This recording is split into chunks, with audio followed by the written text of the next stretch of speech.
Buen día, Iván, gracias por estar en el canal, bienvenido. ¿Qué tal? ¿Cómo está? Gracias por la invitación. Hay algo interesante y es cómo usted ha percibido el tema de la evolución de su trabajo en el séptimo arte referente al cine colombiano, porque si ponemos en memoria el tema de los retratos y ponemos el tiple, como dicen, entonces puede decirse que está muy completo. Así que, ¿cómo define esa evolución? Pues uno no piensa en eso, ¿no? Uno lo que hace es seguir como la intuición de sus inquietudes, y esas inquietudes, digamos, están llenas de unos matices que van tomando forma a medida que avanzan, y esa forma, digamos, es más fácil de leer a futuro que en el presente, ¿cierto? O sea, el futuro, si se revisa hacia atrás, puede que haya una coherencia, pero digamos que lo que se busca generalmente es como discutir el momento presente con las herramientas que uno va teniendo, y pues este es un oficio, ¿no? Y como oficio uno va desarrollando ciertas herramientas que le permiten a uno como afrontar de otras maneras los temas que quiere tocar. Entonces, eh, evolucionar, digamos, es una cosa que no está en la cabeza de uno, sino lo que uno trata es más bien de ser coherente con las inquietudes y las intuiciones que uno tiene. Claro, y es que me pareció algo interesante respecto a todo lo que has podido realizar. Yo cuando vi este tema, obviamente quiero felicitarte por este tema de Pariente, el forastero. A mí me dejó algo impresionado y es como la manera en cómo se retrata el tema de la vida diaria, la vida cotidiana respecto a esto. Entonces, ¿cómo usted define el tema de construir el tema de la psicología de los personajes? Que me pareció excelente. Por ejemplo, Pariente tuvo una acogida muy buena en aquel entonces. Si no estoy mal, puedo decir que fue en el 2016 prácticamente. Entonces, ¿cómo usted percibe esa construcción de sus personajes al momento de crear las historias? La creación, digamos, de los personajes yo creo que es un proceso de observación eh, del universo que pretendo, ¿sí? Eh, Esa creación de los personajes, o esa creación de los, de las personas encargadas de contar el relato, se deriva de cuentos reales, se deriva de familiares, se deriva de gente paisana y vecinos que uno conoce, y de la forma como ellos han resuelto sus problemas, sus dificultades, sus retos, sus tropiezos, ¿no? Y esa intuición de esa lectura, de observación, digamos, se complementa con la llegada de personas que se invitan al proyecto para actuar, que en esos proyectos que tú señalas, pues eran personas que profesionalmente no son actores, pero que pasaron por un proceso, digamos, teatral, que les dio algunas herramientas para atreverse a interpretar, digamos, una historia. Entonces, esa construcción de personajes no existe de manera tan consciente como se propone muchas veces desde la cinematografía gringa. Más bien existe una sumatoria de apuntes y observaciones sobre cómo ciertas personas afrontan y deciden cómo transitar por unas situaciones, ¿no? Y en sumatoria de esa sensación, se construye para el espectador la imagen de un personaje, ¿no? Sería tal vez arrogante pensar que todo está resuelto desde la escritura. Más bien es un ejercicio, digamos, colaborativo, desde la observación propia, desde la observación de un equipo, luego desde la participación de unas personas que han aceptado una invitación con las herramientas que tienen en ese momento, y de esa manera, digamos, se vuelve más compleja esa construcción, pienso yo. Yo también, aparte de estar en el tema de las películas que has hecho, también he estado visualizando esta temática a las miniseries de TV. Yo recuerdo mucho, bueno, un capítulo que me dejó marcado es el episodio de lo que escribiste en Mala Hierba, pero también en la web. Bueno, eso fue una historia aparte de Libertador. Entonces, este tema, para pasar de películas, miniseries de TV, también está Criminales, la investigación policial, que fue algo muy bueno. Entonces, ¿cómo usted plasma la esencia al momento de películas, miniseries de TV? ¿Qué es lo que también le incentiva a los jóvenes para que puedan, poder seguir creando historias que también es un diferente formato, pero no varía mucho. ¿O qué opinas tú? Digamos que desde la academia de la narración hay formas y estructuras y formatos que permiten afrontar los relatos, ¿no? La forma seriada, digamos, trae varias cosas nuevas al menos a la cotidianidad colombiana. Pues digamos, las novelas ya lo habían enfrentado de una manera muy sabia, ¿no? Entendiendo como el melodrama de Latinoamérica desde Colombia. Pero para esta generación a la que pertenecemos, digamos, el seriado, digamos, desacartonó un poco las formas heredadas de narrativa de largometraje, ¿sí? Se abrían nuevos puntos de vista, más líneas de desarrollo dramático, más personajes, lugares diferentes desde donde contar el mismo relato, juegos de tiempo, idas y venidas mucho más contundentes, ¿no? Entonces yo creo que son sencillamente como herramientas que existen para expresarse, ¿no? Lo que ocurre hoy en día es que lo seriado, digamos, se explotó comercialmente de la manera como encontraron pues estas plataformas de mantener unos suscriptores, ¿no? En esa medida, digamos, uno siente que se usó un formato como entendiendo las dinámicas comerciales de consumo de la humanidad entera que se potencializó luego de la pandemia. Pero para uno como creador, digamos, es una forma, ¿no? O sea, algunos relatos caben en esa envoltura, otros caben en otra envoltura más corta, otro relato se vuelve una canción. Entonces, digamos, son formas que existen y no son mejores que otras, solo existen. Y yo creo que es un momento agradecido, ¿no? De uno pueda encontrar su voz en cualquiera de esas formas. Y es donde debo enfatizar porque fíjate que siempre has tenido como ese tema de evolucionar en las historias. Está el tema de los pájaros negros, si no estoy mal, el pájaro negro, Volver. También está el documental que hiciste para el Discovery Channel, que es Maravillas de Colombia, datos partes. Y pues eso es algo que siempre va avanzando hasta el momento de llegar, obviamente, sin demeritar lo que se ha hecho en Luis III, ya llegando al western. Eso sí quiero preguntarte sobre el western. Es uno de mis géneros favoritos. Entonces, allí lo importante es cómo equilibras esos momentos de humor y empatía en algo que puede ser un poco, pues, difícil de violencia, pérdidas, guerras. Claro que la música de Belandia, pues es algo irónico, ¿no? Y cómo se plasma. Entonces, ¿cómo usted visualiza este tema referente a ello? Pues el género western es algo como que ha estado presente en mi vida siempre, ¿no? Y hay una gracia de gusto, empática sobre estos relatos, sobre estos personajes sin pasado, sobre esas formas de relacionarse. Y yo creo que de manera inconsciente esas formas para mí se parecieron siempre un poco al pueblo y al origen regional de que provengo, ¿sí?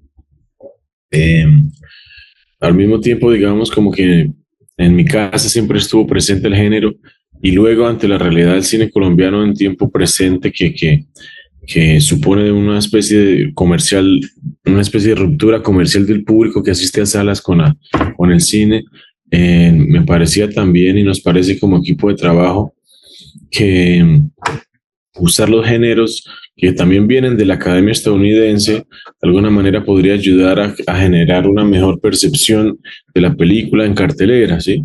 Digamos, son herramientas para sentir para que un espectador encuentre un lugar confiable frente al cine colombiano, ¿sí? Digamos, sin ceder a sus gustos, sino más bien teniendo una propuesta muy objetiva y muy concreta de un género, pero con unas formas propias y en escenarios propios, con acentos propios. ¿Sí? Mi pregunta del millón de pesos y es, ¿qué western te inspiró? Porque eh, yo fijándome, hay un western que, bueno, no es netamente en Colombia, pero que se hizo, es Los de Abajo, de Alejandro Quiroga, que fue uno de los primeros temas, pero el tuyo es algo ya referente a algo autóctono. Entonces, a mí se me hace, por ejemplo, yo me acuerdo es en El Tesoro de la Sierra Madre, ¿sí? Y la diligencia, la pandilla salvaje. Entonces, todas estas temáticas hasta un tiro en la noche, al momento de cómo se plasma todas estas, la música, tanto la vivencia. Entonces, ¿qué papel los actores locales de la Huetza, por así decirlo, ¿usted cómo ve la perspectiva en los indígenas chamaleros? De la autenticidad que plasma la película que uno dice, ¿es en serio? O sea, como muestra un género clásico, pero también cultural e histórico, referente al cine colombiano.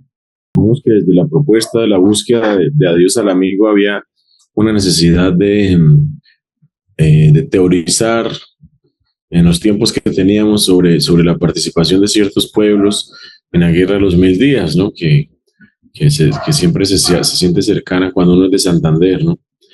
Eh, y en la investigación que tuve la oportunidad de hacer, el relato siempre de la guerra es un relato hegemónico, blanco, que excluye a otras personas, ¿sí? Excluye a las mujeres, excluye a los afrodescendientes, excluye a los indígenas, excluye a los campesinos. Entonces, digamos que la película propone desde la ficción teorizar las inquietudes de un grupo de personas que no están siendo protagonistas de los relatos hegemónicos históricos, ¿sí? Y en esa medida se nos hizo necesario que hubiese una voz indígena también que soportara como esa esquina del país que nunca se ha relatado, y la ficción, digamos, permite con sus licencias a afrontar eso libremente, ¿no? Seguramente alguien con una atención mayor y un bagaje mayor encontrará algunas imprecisiones históricas, seguramente discutirá eso, pero precisamente traer la discusión a colación es la gracia del cine, ¿no? Traer una pregunta, traer cuál fue la participación de esas personas, de esos pueblos, y yo creo que eso lo hicimos de manera consciente con la película, y al mismo tiempo hacía como un match con este empaquetamiento de género que proviene de otros territorios, ¿sí? Gracias por acordarme porque en la escena de la foto y eso, ay, pues a mí se me hizo también similar a la de Bush Cassidy. Sí, bueno, pues sí, interpretar las películas de Clint Eastwood, el bueno, el malo y el feo, pero ¿de qué manera allí el cañón de Chicamocha? Ay, o sea, es el escenario importante, o sea, yo sé que hay muchos lugares hermosos en Colombia, pero ¿por qué el cañón que refleja ese conflicto emocional histórico en los personajes? Porque es el más representativo de ahí. Me paso este boliqueso. Este, en el tránsito, digamos, de la Guerra de los Mil Días, había como un corredor orgánico entre Bogotá y Bucaramanga, ¿cierto? Que atravesaba por San Gil y pasaba por unos antiguos caminos reales. Y en la Guerra de los Mil Días, digamos, cuando se gestó, hubo el alza, digamos, revolucionaria con el llamado de Rafael Uribe Uribe, y se extendió el mensaje por todo el país, eh, por telegramas, voz a voz, y se empezaron a gestar, digamos, los pequeños grupos revolucionarios. El corredor natural de Bogotá hacia Bucaramanga, pues atraviesa el cañón del Chicamocha, ¿sí? Y atravesaba esos caminos reales. La gente, digamos, revolucionaria iba a pagar, iba y se prestaba para juramento, digamos, para estar en los ejércitos cerca del cañón, en la Mesa de los Santos, hacia Bucaramanga. Entonces, digamos que naturalmente el cañón fue protagonista, ¿sí? Y porque el transcurso del río y la cercanía con el Magdalena Medio, pues generaban unos lugares de tráfico humano. Eh, entonces, digamos que sumado a eso, pues hay una grandilocuencia de este escenario geográfico que siempre ha hecho parte como de los santanderianos, ¿no? Pues yo soy de Websa, al sur de Santander, y mis papás se trasladaron a Bucaramanga, y toda la vida uno viajando de Websa a Bucaramanga, a mano derecha y a mano izquierda estaba el cañón en todo su esplendor, ¿no? Y digamos que hay una curiosidad estética generalmente pues en uno ligada como a sus inquietudes narrativas, y la grandilocuencia de estas montañas congeladas como en el tiempo geológico pues generaban siempre siguen generando una gran atención en todo el país ahora, que también lo quieren volver, digamos, una cosa de conservación o un monumento mundial o lo que sea. Pero de alguna manera el Cañón hace parte como el ADN de los santandereanos, ¿sí? Pues de todo el país también, pero está siempre presente de la mano de Santander. Ahí me doy la tarea de poder decir de que adiós al amigo es como es como una parte de reconciliación y también de perdón de la guerra de los 1000 días. En tanto, yo digo, para mí es como se refleja pues, la polarización política de Colombia, pasado y presente al momento del western. Es muy difícil, o sea, y con la película se pudo realizar. Entonces, es decir, que usted trascendió el tema de la pérdida y redención al contexto regional, puede decirse. Eso es algo bueno, algo interesante, y eso te lo felicito por esto. Y también cuéntame la experiencia, antes de decir la última pregunta, la experiencia referente a los premios que ganaste en el Tokyo International Film Festival, como el tema de mejor película y mejor competición internacional. Claro que tuviste en el WhatsApp una nominación. Sí, sí, pues por fortuna la película fue seleccionada en la versión 37 del Festival Internacional de Cine de Tokio, y allí el jurado pues le dio como un premio especial del jurado, ¿no? Allá fuimos a parar con Willington, el protagonista, y Giovannini, el coprotagonista de la película. Fue como una experiencia muy interesante de los diálogos de las cosmovisiones de nuestros mundos occidentales e impregnados de lo gringo, y el mundo oriental, digamos, queriendo leer este universo desconocido que es Latinoamérica y más Colombia y más cuando se presentan estos pueblos que no son representados con tanta constancia, ¿sí? La película también fue seleccionada en Varsovia, en Polonia, y luego estuvo en Cartagena este año en el FIXI, y ahí ganó el premio del público, que es un premio bonito porque es como el reconocimiento de los asistentes al festival de algo que les conmueve. También ganamos el premio del público en el Festival de Cine en las Montañas. Y ahora la película pues entra a cartelera, pero sigue como su recorrido en festivales internacionales y nacionales, esperando que pueda dialogar en todas partes del mundo. Y por último, ¿cómo define todo su trabajo en una palabra?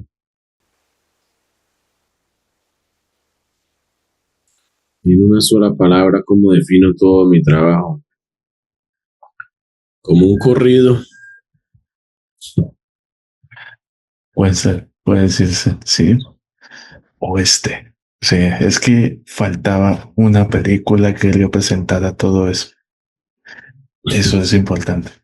Esto es tu espacio, Iván, para que digas redes sociales. Invita a la gente a seguir el tema de la contrabanda y también el tema de Adiós al Amigo, que está 10 de 10. Y obviamente, yo me acuerdo que el de la claqueta de Frey y una colega de Oiga Oiga Podcast, Julia de Chicoa, estuvieron en el Fiction, te amaron totalmente. Yo me acuerdo de eso. Sí, sí, pues ojalá puedan todos asistir a las salas de cine del 7 de agosto para ver Adiós al Amigo.